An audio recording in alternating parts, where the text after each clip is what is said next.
Welcome back to another Artifact Corner. Today we will be looking at this beautiful toothbrush from the mid to late Victorian period.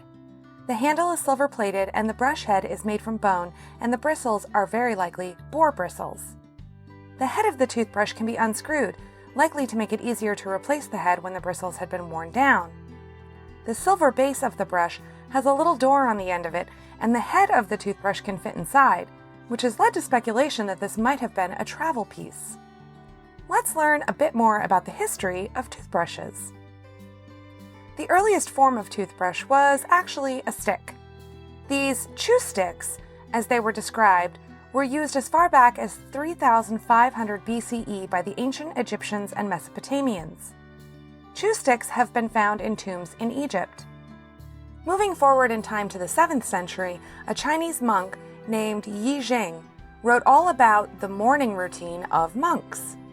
He said, "Every day in the morning a monk must chew a piece of toothwood to brush his teeth and scrape his tongue, and this must be done in the proper way. Only after one has washed one's hands and mouth may one make salutations. Otherwise, both the saluter and the saluted are at fault."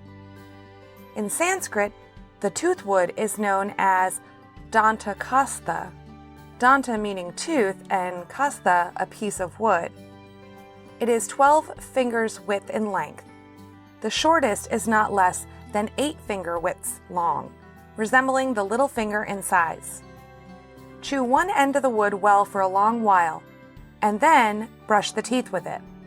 The Greeks and Romans used toothpicks to clean their teeth, while chewing sticks remained common in Africa.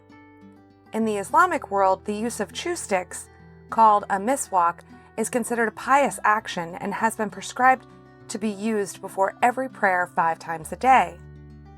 The first mass-produced toothbrush was made in 1780 in England by a man named William Addis.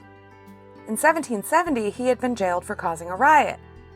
While in prison, Addis drilled small holes into a piece of bone and tied into the bone tufts of bristles he had obtained from one of the guards. He passed the tufts of bristles through the holes in the bone and sealed the holes with glue.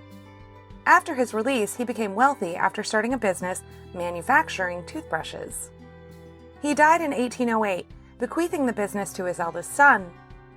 It remained within the Addis family until 1996. During the 1900s, celluloid gradually replaced bone handles. Natural animal bristles were also replaced by synthetic fibers, usually nylon, by DuPont in 1938.